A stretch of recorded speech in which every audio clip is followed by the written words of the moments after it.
यशोमती मैया से बोले नंदलाला, राधा क्यों गोरी मैं क्यों काला, राधा क्यों गोरी मैं क्यों काला।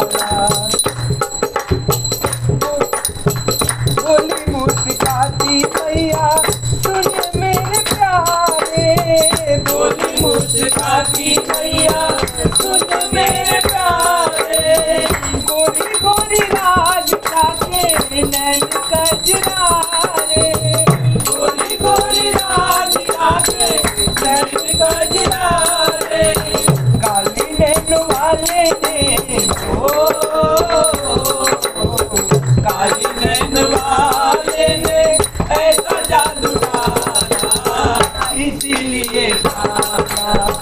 यशोमती मैया से बोले नंदलाला, राधा क्यों गोरी मैं क्यों काला, राधा क्यों गोरी मैं क्यों काला, राधा क्यों गोरी मैं क्यों काला।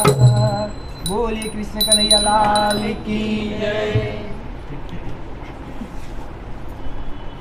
ध्रुव के वंश में यहाँ उत्तम का जीवन पूरा हो जाता है। भागवत में देखिए, भागवत में ना उत्तम का जीवन बहुत थोड़ा ही दिया है।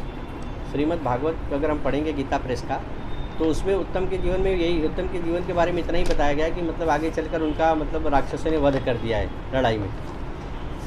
अभी मैं अपने जो मतलब मैं जो विचार रख रहा हूँ, जो मैं अभ्यास करके आता हूँ ना, तो उसमें कैसे जब मैं मतलब हम जो चिंतन कर रहे हैं ना, तो इसके लिए मैंने अलग अलग पुस्तकों का आधार लिया है। जैसे एक आपको बताता हूँ, हम लोग जो एक मंत्र बोलते हैं ना, वसुदेव वसुतम देवम कंसचारुण मर्दनम देवकी परमानंदम कृष्णम वंदे जगद्गुरुम, ये मंत्र आपको भागवत में नहीं मिलेगा।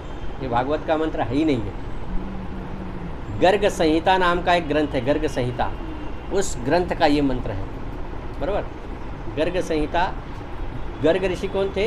ये मथुरा के कुलगुरु थे। मथुरा में जो यादव से लोग थे ना, उनके कुलगुरु का नाम था गर्गाचार्य। भगवान श्री कृष्ण का नामकरण भी गर्गाचार्य ने किया था, बराबर। तो ये हमको याद होना चाहिए। तो गर्ग संहिता का मंत्र है। और बताता हूँ, हमारे गुरुदेव भगवान जो थे, मतलब पांडुरंग शास्त्री आठवले जी, उन्होंने भागवत पर जब प्रवचन किया था, तो उस ग्रंथ का नाम है व्यास विचार। उस ग्रंथ का नाम क्या है? व्यास विचार। तो बहुत सारी बातें मैं वहाँ से मतलब देता हूँ रेफरेंस, मतलब वहाँ से मतलब बताता हूँ। और बहुत सारी मतलब जो हम चिंतन करते हैं ना जो विचारों का, तो भारत में, भारत भूमि में एक बहुत बड़े भागवतकार हो गए, संत हो गए, भगवान हैं, भगवान स्वरूप थे, रामचंद्र केशव डोंगरे जी महाराज, उनकी एक भागवत है। तो ऐसे अलग अलग ग्रंथों का अध्ययन करके मुझे जितना मतलब भगवान सप्लाई करते हैं, जितना मतलब वहाँ से मटेरियल मेरे बुद्धि में मतलब भेजते रहते हैं, उतना मतलब इस माइक से निकलते रहता है, बराबर ना। बाकी मतलब कुछ ऐसा त्रुटि होती होगी या आप लोग को मतलब ऐसा लगता होगा कि ये इस कहाँ से आया, तो ऐसा नहीं। मतलब हर जब हम पढ़ते हैं ना, तो पढ़ने पे क्या होता है, हमको यही देखना पड़ता है। मैं कल हमने देखा ना, वक्ता की परिभाषा जब हम देख रहे थे, तो वक्ता की परिभाषा में यही दिया गया था ना कि विरक्त होना चाहिए, जिसके अंदर लोभ नहीं होना चाहिए, वैष्णव होना चाहिए, जो मतलब भगवान का भक्त होना चाहिए। वक्ता कैसा होना चाहिए? वैष्णव होना चाहिए। सबसे पहले भगवान के चरणों में उसकी रति होनी चाहिए, बराबर ना। विरक्त होना चाहिए, मतलब वैरागी होना चाहिए। लोभी आदमी कथा नहीं कर सकता। अगर लोभ है जीवन में तो कथा कर ही नहीं पाएगा, उसकी वाणी में तेज आएगा ही नहीं, बराबर ना। तो वाणी का तप चाहिए, तो लोभ को पहले मारना पड़ता है। लोभ खत्म करके व्यास गादी पर बैठो, उसके बाद ही आप कथा कर पाओगे। और यही कथा का नियम है, यही कथा का नियम है, बराबर ना। लोभी आदमी क्या होगा, एक बार करेगा, दो बार करेगा, तीसरी बार भगवान उसका जो मतलब पीछे से सप्लाई है ना, वो बंद कर देंगे, बराबर ना। तो विरक्तो वैष्णव विप्र होना चाहिए, ब्राह्मण शरीर होना चाहिए। कथा पूजा कभी भी कराओ तो शरीर ब्राह्मण का ही होना चाहिए। ये नियम है कथा की। भागवत के पहले इसमें मतलब जब भागवत महात्म्य दिया गया तो उसमें सबसे पहले यही सब दिया गया है। फिर दृष्टांत कुशलो वक्ता, वक्ता जो है दृष्टांत देने में कुशल होना चाहिए। अब दृष्टांत देने में कौन सा वक्ता मतलब कुशल होगा कि जो सभी ग्रंथों को जब हम अध्ययन करेंगे तभी तो हम बता पाएंगे ना। एक ही ग्रंथ अगर हम पढ़ेंगे तो मतलब कैसा है, देखो हमारे समक्ष जो श्रोतागण बैठा है ना, वक्ता की पूरी ये जिम्मेदारी होती है कि श्रोता को जो बातें बताई जा रही है उनको पूरा अच्छे से समझ में आनी चाहिए, बराबर। तो इसलिए सब अलग अलग ग्रंथों को मतलब अभ्यास करके फिर मैं मतलब अपने आप के समक्ष रखने का प्रयास कर रहा हूँ। ध्रुव के मतलब उत्तम को राक्षसों ने मार दिया। उत्तम को जब राक्षसों ने मार दिया ना, तो उसके बाद ध्रुव गद्दी पर बैठते, ध्रुव ने राज्य किया है। फिर ध्रुव के वंश में अंग नाम के एक राजा हुए। अंग राजा भी बहुत अच्छे थे, उन्होंने भी बहुत सुचारू रूप से राज्य चलाया है। अंग के पुत्र हुए वेन। वेन जो थे ये मतलब बहुत राक्षसी विचार के थे। इन्होंने यज्ञ पे पाबंदी लगा दी, यज्ञ नहीं करना है, हमारे यहाँ जप नहीं होगा। बराबर, क्या है कि खाओ पियो और मज़ा करो, 2-4 टाइम भोजन करो, 2 टाइम मदिरा पान करो, मतलब सब जो गलत काम है सब करो, सुखी रहो, लेकिन यहाँ मतलब बाकी यज्ञ वगैरह करने की आवश्यकता नहीं है। तो ये सब चीज़ों पे रोक लगा दिया। तो हमारे यहाँ एक ऐसा दोहा दिया है, दोहा आता है दोहा कि डूबते को दो ठौर। ठौर माने सहायता। अगर कोई डूब रहा है तो उसको सहायता दो, हाथ दो, क्या जब बाहर आ जाओ, बाहर आ जाओ। डूबते को दो ठौर, और ना माने तो धक्का दो और। बराबर, लेकिन जब वो बदमाशी कर रहा है, हम बचाने जा रहे हैं और उसको नहीं समझ में आ रहा है, तो उसको फिर जा, तो फिर अब जो तुझे गति है वही करो, ठीक है ना माने तो धक्का दो और। तो ऐसे ही है। उस समय के संत आते, संत सारे वेन राजा को समझाते कि महाराज आप उस कुल के हो जिस कुल में ध्रुव का जन्म हुआ है, जिन्होंने भगवत प्राप्ति की है। बराबर, क्यों अपने कुल पे कलंक बन रहे हो? अपने कुल पे कलंक मत बनिए। आप पूजा पाठ यज्ञ हवन करवाइए, चालू होने दीजिए, सब मतलब ये होने। तो बोलता है कि आप लोग मुझे समझाने वाले कौन हैं, जाओ यहाँ से। तो एक बार 2 बार सारे संत उनको समझाते हैं, साधु समझाते हैं। जब देखते कि नहीं समझ रहा है तो उन सारे संतों ने मिलकर उसको मतलब मार दिया, वेन राजा को मार दिया। ये भागवत में दिया है, बराबर, स्पष्ट। उसको मार दिया। अब मार दिया तो क्या हो गया? अब राज के लिए राजा कौन है? कोई है ही नहीं। तो वेन की दाई भुजा का घर्षण किया गया, उसमें से पृथु नाम के राजा निकले। कौन? पृथु। और वेन की बाई भुजा से अर्ची नाम की मतलब एक कन्या निकली है। तो वही दोनों मतलब पति पत्नी है, और उन्होंने आगे का राज्य चलाया है। पृथ्वी राजा बहुत बड़े धार्मिक और प्रतापी राजा थे, उनके नाम से ही इस धरा का नाम पृथ्वी पड़ा है, ठीक है ना। इस धरा का नाम पृथ्वी पड़ा है, पृथ्वी राजा के इससे। यहाँ पर मतलब ध्रुव के वंश की कथा यहाँ पर मतलब भागवत में यहाँ तक आती है। इसके बाद 8वें अध्याय में ही मतलब इनकी कथा आती है, प्रहलाद की। प्रहलाद की कथा के पहले हम लोग भागवत का जो 5वां स्कंद है, 5वें स्कंद में जड़ भरत की कथा आती है। जड़ भरत की कथा जो है ये भागवत का सार है। जड़ भरत की कथा क्या है? भागवत का सार है। 5 अध्यायों में वो कथा है, बराबर। तो ये कथा को हम लोग समझ लेंगे तो अच्छी बात है, समझने का प्रयास करते, इस पर चिंतन करते। ऋषभ देव थे, ऋषभ देव की मतलब जो विवाह हुआ था ना, वो इंद्र की पुत्री जयंती के साथ हुआ था, ऋषभ देव का विवाह। उससे उनको मतलब 100 पुत्र हुए थे। ऋषभ देव के कितने पुत्र थे? 100 पुत्र थे, बराबर। देखो कैसा है ना, अभी हम लोगों को ऐसा कभी कभी लगता होगा कि क्या कथा कहानियों में लिखा रहता है 100 पुत्र कैसे हो सकते हैं। ये कोई कठिन बात नहीं है। हम थोड़ा सा पीछे जाएंगे ना, तो हमारे से एक पीढ़ी पीछे जाओगे तो भी मतलब लोगों को 10-10, 12-12 बच्चे होते थे कि नहीं होते थे? अभी क्या है, अभी समय मतलब कैसा, सब न्यूट्रल फैमिली होते चले जा रही, छोटा परिवार, बराबर। लेकिन पहले ऐसा था, बराबर ना। तो उनके 100 पुत्र में 9 जो है योगेश्वर हुए। योगेश्वर मतलब अलग अलग जो द्वीप है, उस द्वीप के बड़े बड़े साधु संत महात्मा हुए, बराबर। और उनका जो 81 पुत्र जो थे वो तपस्या करते थे, तपस्वी थे। और एक पुत्र जो था, लास्ट पुत्र सबसे, कौन? राजा भरत, 100वां पुत्र राजा भरत ने क्या किया कि भरत को राजगद्दी देते हैं, और वो ऋषभ देव जो है तप करने चले जाते हैं। जैन धर्म की स्थापना ऋषभ देव ने की है, बराबर ना। सत्य, अहिंसा, अस्तेय और अपरिग्रह, ये 4 तत्व उन्होंने बताए थे। ये 4 तत्वों पे जैन धर्म का मतलब स्थापना हुई है। ये चारों तत्वों का पालन हुआ है। महावीर भगवान जो 24वें तीर्थंकर माने गए जैन धर्म के, बराबर ना। पार्श्वनाथ जो 23वें तीर्थंकर हैं। तीर्थंकर किसको कहा जाता है? जो जैन धर्म को प्रकाश में लेके आता है, उसको तीर्थंकर कहते हैं। तो 23वें तीर्थंकर का नाम था पार्श्वनाथ, उसके पहले नेमिनाथ थे। तो ऐसे सब मतलब है। तो पार्श्वनाथ तक 4 सूत्र उसमें मुख्य माने गए थे। क्या? सत्य, अहिंसा, अस्तेय और अपरिग्रह, ये 4 ही सूत्र उसमें थे। और इस 4 के ऊपर मतलब पूरा जैनिज्म खड़ा था। महावीर भगवान के आने के बाद उसमें एक और बड़ा तत्व जुड़ा, जिसका नाम था ब्रह्मचर्य, ठीक है ना। ये 5 तत्व महावीर भगवान के आने के बाद जो है जुड़ा हुआ है। और महावीर भगवान के बाद अब फिर उसके बाद अभी तक कोई तीर्थंकर नया हुआ नहीं है इसमें, ठीक है ना, इसमें नया तीर्थंकर कोई नहीं हुआ। तो वही ऋषभदेव के जो सबसे छोटे पुत्र थे भरत, भरत राजा का विवाह हुआ पांचजनी नाम की कन्या के साथ। पांचजनी नाम की कन्या के साथ भरत का विवाह हुआ। भरत राजा ने 40 वर्ष की उम्र तक राज्य किया। उसके बाद अपने पुत्र को गद्दी पर बैठा के वो तप करने चले जाते हैं। और तप करने कहाँ जाते हैं? नेपाल में। कहाँ गए? नेपाल। नेपाल में गंडकी नदी है, गंडकी नदी। जो शालीग्राम पत्थर होता है वो गंडकी नदी से ही निकलता है, और शिवलिंग जो है वो नर्मदा नदी से निकलता है, बराबर ना।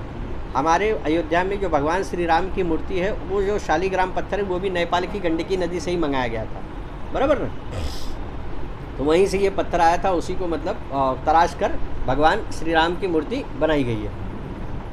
तो उसी नदी में ये क्या करते थे, रोज़ सुबह ब्रह्म मुहूर्त में जागते थे। राजा भरत जो है राजपाट छोड़ के चले आए हैं, बराबर, राजपाट छोड़ के चले आए, सुबह ब्रह्म मुहूर्त में जागते हैं, कमर तक गंडकी नदी के जल में जाते हैं, गायत्री मंत्र का जाप करते हैं, बराबर, रोज़ उपासना करते, पूजा करते और एक कुटी में अपना जीवन बिताते रहते। एक दिन की बात है, ये नदी में स्नान करके मतलब स्नान किया, स्नान करके जैसे ही मतलब जाप करने जा रहे थे, प्रारंभ कर रहे थे, इन्होंने देखा एक गर्भवती हिरनी रहती है, वो हिरनी भाग के आती क्योंकि उसने शेर के दहाड़ सुनी थी। शेर की दहाड़ सुनी तो वो हिरनी भयभीत हो गई कि कहीं ये शेर मुझे मतलब खा न जाए। तो हिरनी ने क्या किया कि सोची कि कूद के मैं नदी पार कर देती हूँ, कूद के नदी पार कर देती हूँ तो शेर वहाँ पे नहीं आ पाएगा और अब मेरी मतलब रक्षा हो जाएगी, मैं बच जाऊँगी। तो वो हिरनी ने क्या किया, ये नदी में तप कर रहे हैं, महाराज भरत जो है नदी में तप कर रहे हैं, और हिरनी ने यहाँ से उस साइड मतलब जंप किया, कूदी तो उसके प्रसव का वक्त हो चुका था। प्रसव हुआ, प्रसव में क्या हुआ, एक हिरण का मतलब हिरनी ने एक छोटे से मतलब शिशु को जन्म दिया, एक छोटे से हिरण को जन्म दिया, और ये उस मतलब कूद के उस साइड जब जाती है ना तो वहाँ पे जाके इसका प्राण चले गया, ये मर जाती है। अब राजा भरत ने ये दृश्य देखा तो उनके मन में मतलब दया जागती है कि अरे बाप रे, अब इसका पालन पोषण कौन करेगा, इसकी माता तो परलोक सिधार गई। उन्होंने उस हिरनी को लिया, उसको घर पे लाया, उसको कापूस में दूध में कापूस डुबाते थे और उससे उसको पिलाते थे, बराबर, उसकी चोंच में मतलब उसका मुंह खोल के उसमें डालते थे। उसका पालन पोषण करने लगे, धीरे धीरे हिरण बढ़ने लगा, हिरण में उनका बहुत प्यार बढ़ने लगा। फिर थोड़ा जब हिरण बढ़ने लगा तो उसके लिए जाके घुंघरू लेके आते कि मतलब घर में दौड़ेगा तो छन छन छन छन आवाज़ आएगी, बहुत आनंद आएगा, बराबर। फिर उसके लिए जाकर क्या किए, घुंघरू लेके आ गए, घुंघरू उसके पैर में बांध दिया। अब ये कहीं भी जाते थे तो उसके लिए मतलब कहीं पत्ता गोभी लेके आते थे तो कहीं कुछ लेके आते थे तो कहीं कुछ लेके आते थे। इनका उस पर लगाव दिन पे दिन बढ़ने लगा, बराबर। अब इनका क्या हुआ, आए थे क्या करके, परिवार छोड़ के आए थे तब करने, परिवार फिर बना लिया, बराबर ना। जो काम छोड़ के आए थे वही काम वापस चालू कर दिया। अब उसको पालना चालू किया, धीरे धीरे बढ़ने लगी। एक दिन उस हिरनी ने क्या मतलब नदी पे गए थे स्नान करने के लिए, उस हिरनी ने हिरणों का झुंड देखा। तो हिरनी बोलती तो ये तो मेरे परिवार दिख रहा है, तो ये आदमी कौन है, ये तो मेरा परिवार नहीं दिख रहा है। तो वो हिरनी उनके साथ चले जाती है, बराबर। हिरनी अपने झुंड में जाकर चले गई। ये आते घर पे देखते हैं तो जब नहीं दिखती तो बहुत व्याकुल हो जाते, कहाँ गई होगी, कौन उसको देख रेख कर रहा होगा, कहीं शेर उसको ना खा जाए। इनको बहुत चिंता होती है और धीरे धीरे ये बीमार हो जाते हैं। और उसी हिरनी की आसक्ति में, उसी हिरनी का चिंतन करते हुए इन्होंने प्राण छोड़ दिया है, बराबर। गीता में एक मंत्र आता है, श्लोक है गीता में, अंतकाले च मामेव स्मरण मुक्त्वा कलेवरम, यानी जीवन के अंतिम क्षण में हम जिस चीज़ का चिंतन करते हैं उसी के अनुसार हमारा अगला जन्म होता है। अंतमति सागति, जैसा मतलब हमारा जो होता है, तो हम लोग बोलते हैं ना लास्ट में चित्रगुप्त लेने आते हैं। चित्रगुप्त तो है ही है, लेकिन गुप्त चित्र भी होता है। गुप्त चित्र यानी क्या, जिस चीज़ का जो चित्र ध्यान में आएगा उसी के अनुसार हमारी गति होती है। हमारे गुरुजी एक बार बता रहे थे कि अगर समझो कोई रेस कोर्स खेलने वाला बहुत शौकीन आदमी है, रेस कोर्स में रोज़ घोड़े पे पैसा लगा रहा है और मरते समय उसको याद आ गया कोई सफ़ेद वाला घोड़ा बहुत अच्छा था, तो अगला जन्म क्या होगा, घोड़ा, बराबर। इसलिए हमारे यहाँ क्या कहा गया है कि रोज़ बैठो, रोज़ आसन लगाओ, रोज़ जाप करो, रोज़ भगवान का दर्शन करो, रोज़ भगवान को खूब जी भर के निहारो, ताकि वो भगवान की छवि हमारे हृदय पे बैठ जाए, बराबर ना। अंत समय में ऐसा याद आना चाहिए। तो उसके लिए अभ्यास की आवश्यकता है ना। भगवान इतने खाली हैं क्या कि कोई भी मतलब आएगा ध्यान लगाएगा और भगवान लास्ट में आ जाएंगे। पहले तो भगवान का ध्यान आएगा कि नहीं, वही बहुत मुश्किल है। तो देखिए क्या होता है कि इसलिए हमारे यहाँ क्या कहा गया कि अंतमति सागति, जैसे मतलब अंत में ध्यान आएगा ना उसी के अनुसार व्यक्ति की गति होती है। अब इनका क्या हुआ, अगला जन्म ये हिरण बनते हैं, अगले जन्म में हिरण बने, बराबर। हिरण बने तो इनको अपना पिछला जन्म याद आता है, राजा भरत को अपना पिछला जन्म याद आ जाता है, याद आता है तो इनको लगता है कि अरे मैं कितने अच्छा मतलब था, मैं तब करने गया था, तब करते समय मुझे हिरनी के मतलब मेरा ध्यान आया और मेरी हिरनी में आसक्ति हो गई और आज उसके कारण मुझे हिरण का जन्म मिला। तो भगवान परमात्मा को बोलते हैं, भगवान परमात्मा मुझे जल्दी मुक्त करो, बराबर। तो फिर इनको क्या हुआ, जल्दी मुक्ति मिलती है और फिर एक ब्राह्मण के घर जन्म हुआ, बराबर। एक ब्राह्मण के घर जन्म हुआ और भरत नाम फिर कहलाया, फिर से उनका नाम क्या पड़ा, भरत ही पड़ा, बराबर। फिर से भरत नाम ही पड़ा उनका, और भरत नाम पड़ा तो ये क्या किए, अब इन्होंने सोचा कि मेरे 2 जन्म तो व्यर्थ चले गए, बराबर। एक जन्म मतलब वहाँ गया तब करने तो हिरण में आसक्ति हुई तो वो जन्म मेरा व्यर्थ हो गया, मेरी पूरी तपस्या खत्म हो गई। दूसरे जन्म में हिरण बन के यहाँ वहाँ भटकते रहा, परमात्मा की कृपा हुई तो मतलब अब जैसे तैसे मिला। तो अब उन्होंने क्या निश्चय किया कि अब मैं किसी के साथ कुछ बोलूँगा ही नहीं, इसलिए उनको जड़ भरत कहा जाता है। क्या कहा जाता है, जड़ भरत, उनका नाम जड़ भरत है, ध्यान रखें। शायद हम लोगों ने इस बात को देखा था ना कि हमारे देश में 3 भरत हुए, एक राम के भाई भरत, एक दुष्यंत और शकुंतला के पुत्र भरत, जिससे कुरुवंश का प्रारंभ हुआ है। कुरुवंश वहीं से प्रारंभ हुआ, राजा भरत से, बराबर ना, और उन्हीं के नाम से देश का नाम भारत पड़ा है, बराबर। तो एक राजा भरत, वो एक राम के भाई भरत और एक ये जड़ भरत, भागवत के भरत, बराबर ना, ऋषभ देव के पुत्र। तो फिर ब्राह्मण के घर जन्म हुआ और फिर वही नाम पड़ गया भरत। तो ये क्या करते थे, एक जगह खाली बैठे रहते थे, बस कोई बोल देता था भोजन करोगे तो ला के दे दिया तो खा लिया, नहीं तो वो भी नहीं बोलते थे, खाली एक जगह ऐसे ही पड़े रहते थे बस। तो ऐसे पड़े तो उनके भाइयों ने बोला क्या जड़ भरत, कैसा है ये, जड़ है गया, एकदम पत्थर हो गया, तो किसी से कुछ बोलता नहीं, चालता नहीं, खाली एक जगह ऐसे जैसे तैसे पड़ा रहता है।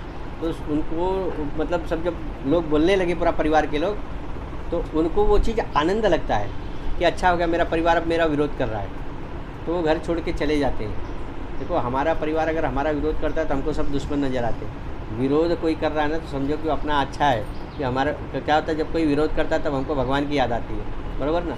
जब हमको कोई कुछ खराब बोलता है तो हमको भगवान की ओर मतलब हम जाते हैं ना, भगवान का ध्यान आता है। नहीं तो क्या होगा, सब प्रेम से बोलने वाले रहेंगे तो परिवार छोड़ने को मन करेगा, अरे इतना प्यार कर रहा है, नातू को पैर पर से उतारते ही नहीं हम लोग एक बार भी, है ना। हमारा पूरा ध्यान कहाँ होता है, परिवार में हम लोग इतना मिश्रित हो जाते हैं ना, इतना मतलब डूब जाते हैं ना कि आसक्ति, भक्ति क्यों होती है, भक्ति आसक्ति से मुक्ति के लिए ही भक्ति की जाती है, कि वो आसक्ति छूटनी चाहिए, मोह खत्म होना चाहिए जीवन का, उसके लिए ही भक्ति है जीवन की। तो अब ये क्या करते हैं कि किसी से बातचीत नहीं करते, खाली ऐसे ही बैठे रहते हैं। और वहाँ से चले आते एक पेड़ के नीचे बैठे थे। तो वहाँ से उस ज़माने में एक राजा थे रहुगण नाम के, रहुगण राजा की पालकी आ रही थी। तब पालकी में 3 कहार थे और चौथा कहार कम पड़ रहा था, तो पालकी थोड़ा मतलब डिसबैलेंस हो रही थी, बराबर। तो इन्होंने देखा, तो ये पेड़ के नीचे बैठे थे, तो राजा बोले कि एक काम करो, ये आदमी को ले लो पालकी ढोने के लिए, मजबूत दिखता है, ढो लेगा, बराबर। तो राजा भरत को बुला लिया, आ जाओ इधर। तो ये कुछ बोलते ही नहीं थे, तो बोले ठीक है। तो ये आते हैं, अब ये भी एक साइड पालकी को पकड़ लेते हैं, अब ये चलते हैं और तीनों कहार चलते हैं। तो अब ये कैसे थे कि ये ऐसा नीचे देख के चलते थे कि कोई जीव जंतु मेरे पैर के नीचे ना आ जाए। जैसे ही कोई जीव जंतु आता था तो ये कूद के चलते थे, तो कूद के चलते थे तो राजा को मतलब खट्टे से लगता था पालकी सर में, बराबर। तो राजा बोलता था कौन मूर्ख है, तो वो बोलता है कि ए ठीक से चल। ये कुछ बोलते नहीं थे, ये वो फिर वही से ही चल रहे हैं। तो तीसरी बार जब राजा को बहुत ज़ोर से लगा तो राजा बोला पालकी नीचे रखी जाए, पालकी नीचे नहीं रखते हैं। तो ऐसा तलवार निकालता राजा, बोलता है तुझे दुष्ट, तुझे पालकी उठाने भी नहीं आता, पालकी लेके ठीक से नहीं चल सकता है। तो जैसे ही उनको मारने जाते हैं ना, तो ये उनको बोलते हैं कि किसको मारोगे महाराज, शरीर को कि आत्मा को। तो जब इतना बोलते हैं ना तो तुरंत राजा को लगता है कि ये कहार नहीं हो सकता, इतना बड़ा तत्वज्ञान बताने वाला कहार नहीं हो सकता। कहार को कहाँ से इतनी बुद्धि आ गई कि मतलब ये शरीर को मारोगे कि आत्मा को। तो तुरंत बोलते कि आप कौन हैं और आप मुझे मतलब ज्ञान दीजिए। तो वहाँ पर राजा भरत ने रहुगण को आत्मविद्या का ज्ञान दिया, बराबर ना। ये राजा भरत की कथा है। इस कथा से हमको सीखना क्या है वो देखिए, अंतमति सागति, जैसा हम चिंतन करते हैं ना उसी के अनुसार हमारी गति होती है। जैसे एक बताता हूँ, मतलब एक कथा हमने पढ़ी थी कि एक व्यक्ति था, उसकी मतलब उसने बहुत अच्छा फ्लैट लिया था, बेटा था, बहू थी, तो मतलब वो रिटायर हो गए, तो उन्होंने अपने लिए एक बहुत सुंदर बेड बनाया। उनकी बहुत इच्छा थी, बहुत सुंदर बेड बनाऊंगा, उस पर एकदम आराम से विश्राम करूंगा, शाम की चाय पीऊंगा बैठ के, सुबह का चाय पीऊंगा, उसी गद्दे पे आराम करूंगा, मज़ा आएगा। अपने लिए बहुत सुंदर सा बेड बनाया वो, बराबर। और बेड बनाते बनाते क्या हुआ, जब जिस दिन बेड तैयार होके आया उसी दिन, वही दिन उनके जीवन का अंतिम दिन था, और उस दिन इनका प्राण चले जाता है, बराबर। प्राण चले गया तो इनका क्या था, इनके कर्मों के अनुसार इनका जो अगला जन्म हुआ तो इनको चूहे का जन्म मिलता है। किसका जन्म मिला? चूहे का। तो भगवान को इसके ऊपर दया आती कि अरे इसको बेड पे सोने की बहुत इच्छा थी, बराबर। तो भगवान ने उसी घर में उसको चूहा बना के भेज दिया। अभी आता है घर में, बराबर, आता है तो अपना बेड देखता है तो इसको बहुत आनंद आता है कि अरे बाबा मेरा बेड मुझे मिल गया। तो आके बेड पे मतलब कूदने लगा तो इतने में बहू की नज़र जाती है, अरे बेड पे चूहा कूद रहा है। तो एक तरफ से बहू ने झाड़ू लिया और एक तरफ से बेटे ने झाड़ू लिया, अब दोनों ने मारना चल के भाग भाग भाग भाग भाग बराबर ना। कहने का मतलब क्या है, किसी चीज़ के प्रति इतनी आसक्ति नहीं होनी चाहिए कि उसके बिगैर मेरा चलने वाला नहीं है। आसक्ति होनी चाहिए किसकी? भगवान परमात्मा की, बराबर ना, जिससे जीवन का कल्याण होना चाहिए। कथाएं इसीलिए सुनी जाती हैं कि मेरा कल्याण किस में है? भगवान का चिंतन करने में। मेरा कल्याण किस में? भगवान नाम का जप करने में। मेरा कल्याण किस में है? भगवान के समक्ष दीप जलाने में, भगवान के नाम का जप करने में, भगवान का कीर्तन गाने में, भगवान का दर्शन करने में, भगवान की कथा श्रवण करने में। ये जो पंच ज्ञानेंद्रियाँ भगवान ने दी है ना, ज्ञानेंद्रिय किसको बोलते हैं? आँख। आँख से क्या ज्ञान होता है? दृश्य का ज्ञान होता है। आँखों से दृश्य का ज्ञान होता है। कानों से श्रवण मतलब कथा इसका ज्ञान होता है कि सुनाई देता है ना सब कि अच्छा क्या है बुरा क्या है, तो वो श्रवण का ज्ञान होता है, सुनने का ज्ञान होता है, बराबर ना। नासिका से सुगंध का ज्ञान होता है, बराबर ना। दिन भर खाली समोसे और भजिया की खुशबू लेने से अच्छा दिन भर में एक आध बार घर में अच्छा धूप जलाओ, उसकी सुगंध भी लो, बराबर ना। कि उसकी सुगंध आएगी तो भगवान को कितना आनंद आता होगा और अपने को भी आनंद आएगा और हमारा घर कितना मतलब ये होगा, बराबर है कि नहीं। दिन भर इधर उधर की बातें सुनने से अच्छा भगवान की कथा सुनो, जिससे कर्णम पवित्रम यदि हरि कीर्तनम। कान कब पवित्र होंगे? जब भगवान का कीर्तन सुनेंगे, बराबर ना। जिह्वा कब पवित्र होगी? जब ये भगवान का नाम गाएगी, बराबर ना। एक है कि मलयाचल की गिरि मंद पवन, मलयाचल की गिरि मंद पवन, फिर आगे चली न चली, अब भजले हरि नाम अरी रसना, रसना माने जीव, फिर अंत समय पे हिली न हिली, बराबर ना। अंत समय अभी अगर अभ्यास बनाए रहेंगे तो लास्ट में राम निकल जाएगा मुंह से, बराबर। और अभ्यास नहीं रहेगा तो राम की जगह लाम निकलेगा, क्योंकि दांत रहेगा नहीं मुंह में, बराबर। तो भगवान भी बोलेंगे कि अब जहाँ हो वहीं पड़े रहो। भगवान भी उस समय मतलब याद आते, पहले तो याद ही नहीं आएंगे, इसलिए नहीं याद आएंगे क्योंकि हमने उसका अभ्यास नहीं किया है, बराबर ना। जो रोज़ क्लास में बैठता है, जो रोज़ मतलब लेक्चर सुनता है ना, वो कुछ पेपर में लिख पाता है। जो कभी स्कूल गया ही नहीं, स्कूल देखा ही नहीं, लेक्चर में बैठा ही नहीं, तो क्या लिखेगा? कुछ नहीं लिखेगा। उसके लिए तो पेपर मतलब प्रलय हो जाएगा, है ना। ऐसे ही हमारा भी है। इसलिए क्या है, जीवन में श्रवण अच्छा होना चाहिए, जीवन में चिंतन अच्छा होना चाहिए, बराबर। हमारे यहाँ कहा गया है ना कि सुबह शाम दोनों टाइम घर में दिया बत्ती करो, दोनों टाइम भगवान के सामने आसन लगा कर बैठो, दोनों टाइम भगवान का नाम जप करो, बराबर। नाम जप ही एक ऐसा चीज़ है ना, देखो क्या है मालूम है, नाम ऐसा चीज़ है ना कि नाम आपके अधिकार में है, नाम आपके अधिकार में है। आप दिन भर भगवान का नाम लेते रहो, लेकिन रूप आपके अधिकार में नहीं है। भगवान का रूप आपके अधिकार में नहीं है। आप बहुत तप किए, अगर मान लो भगवान ऐसा, तो मतलब मैं अपना बता रहा हूँ, मैं अपने आप को बोल रहा हूँ, मान लो कभी ऐसा तो कभी होगा नहीं, लेकिन मान लो कभी भगवान अगर प्रसन्न हो गए, बहुत कुछ ऐसा चमत्कार कुछ हो ही गया और भगवान प्रसन्न भी हो गए, तो भगवान कितने क्षण के लाएंगे? 2 सेकंड, 4 सेकंड, 5 सेकंड के लिए भगवान स्वरूप में आएंगे, फिर उसके बाद भगवान चले जाएंगे। लेकिन नाम तो पूरा जीवन मेरे साथ है ना, है ना। इसीलिए हमारे यहाँ कहा गया ना कि राम से बड़ा राम का नाम, बराबर ना। राम से बड़ा राम का नाम है। भगवान का नाम आप जीवन भर गाते रहो, बराबर ना। वो आपसे कभी अदृश्य नहीं होगा, वो आपसे कभी दूर जाने वाला नहीं है। और राम नाम की ताकत सबको पता ही कि राम नाम से सेतु मतलब पत्थर तैर गए। तो राम नाम से जब जड़ पत्थर तैर सकता है तो ये चेतन शरीर नहीं तैरेगा? 100% तैरेगा। हमारे यहाँ एक संत 2 लाइन का संकीर्तन करते थे कि राम नाम तारकम और राम कृष्ण वासुदेव भुक्ति मुक्ति दायकम, बराबर ना। ये ऐसे नाम हैं कि जिससे व्यक्ति को मुक्ति मिलती है, जिससे व्यक्ति को भक्ति मिलती है और जिससे व्यक्ति को भोग भी मिलता है। भगवान अपने भक्त को सब चीज़ देते हैं, किसी चीज़ की उसके यहाँ कमी होने देते नहीं है, बराबर ना। इसलिए सतत राम नाम का चिंतन करना चाहिए। और एक चीज़ बताता हूँ, कोई भी मंत्र आप जाप करते हो, कोई भी मंत्र, तो उसके आगे हम लोग ओम लगाते ना। अभी जैसे भगवान शिव का पंचाक्षर मंत्र क्या है, नमः शिवाय, हम लोग जाप कैसे करते, ओम नमः शिवाय। 6 अक्षर का एक मंत्र है विष्णु भगवान का, नमो नारायणाय, नमो नारायण, नमो नारायण। हम क्या बोलते, ओम नमो नारायण, ओम नमो नारायण। लगाते कि नहीं लगाते। नमो भगवते वासुदेवाय, ये 12 अक्षर का ओरिजिनल मंत्र यही है, लेकिन हम लोग वहाँ क्या करते हैं, ओम नमो भगवते वासुदेवाय लगाते ना। अभी 24 अक्षर का एक मंत्र है, भूर्भुवस्वः तस्य वितुर्वरेण्यं भर्गो देवस्य धीमहि धियो यो न प्रचोदयात्। उसके आगे ओम लगाते कि नहीं, ओम भूर्भुवस्वः तस्य। खाली राम का नाम ही एक ऐसा मंत्र है जहाँ ओम लगाने की जरूरत नहीं, राम राम राम, आपका जाप चालू हो गया, बराबर ना। इसी के आगे ओम लगता नहीं है, यानी राम अपने आप में पूर्ण ब्रह्म परमात्मा है। राम नाम तारकम, राम का नाम तार देता है। जब जीवन में कभी विश्राम की आवश्यकता हो तो क्या करना चाहिए, राम को पुकारना चाहिए, बराबर ना। तो जीवन में शांति मिलेगी, आराम मिलेगा। जब भगवान में मन न लगे तो कृष्ण नाम का उच्चारण करो, अपने आप आपका मन भगवान खींच लेंगे, बराबर ना। कृष्ण शब्द का मतलब ही होता है आकर्षण, खींचने वाला। कृष्ण शब्द का अर्थ क्या है, खींचने वाला। तो अगर भगवान मन न लगे भगवान में तो कृष्ण कृष्ण का जाप करो। विश्राम चाहिए, आराम चाहिए, आनंद चाहिए तो राम राम जपो। मन न लगे तो कृष्ण कृष्ण जपो। और जीवन में कोई दुख है तो हरि नाम जपो। तो उससे क्या होगा, जीवन में भगवान हमारे दुखों का हरण कर ले जाएंगे। इसलिए हमारे यहाँ महाराष्ट्र में एक बहुत बड़ा सुंदर संप्रदाय है जिसका नाम है वारकरी संप्रदाय। वो लोग बहुत सुंदर जपते, जय जय रामकृष्ण हरि, तीनों नाम ले लेते, बराबर ना। ये तीनों चीज़ मुझे मिलनी चाहिए, तीनों मेरे जीवन में होना चाहिए, है कि नहीं। तो आज की कथा को हम यहीं पे विराम देंगे।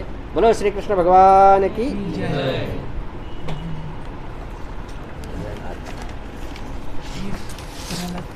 प्रहलाद का उत्सव कर लेंगे ना, अभी नाम संकीर्तन लेंगे। नहीं, एक भजन भी लेना कोई।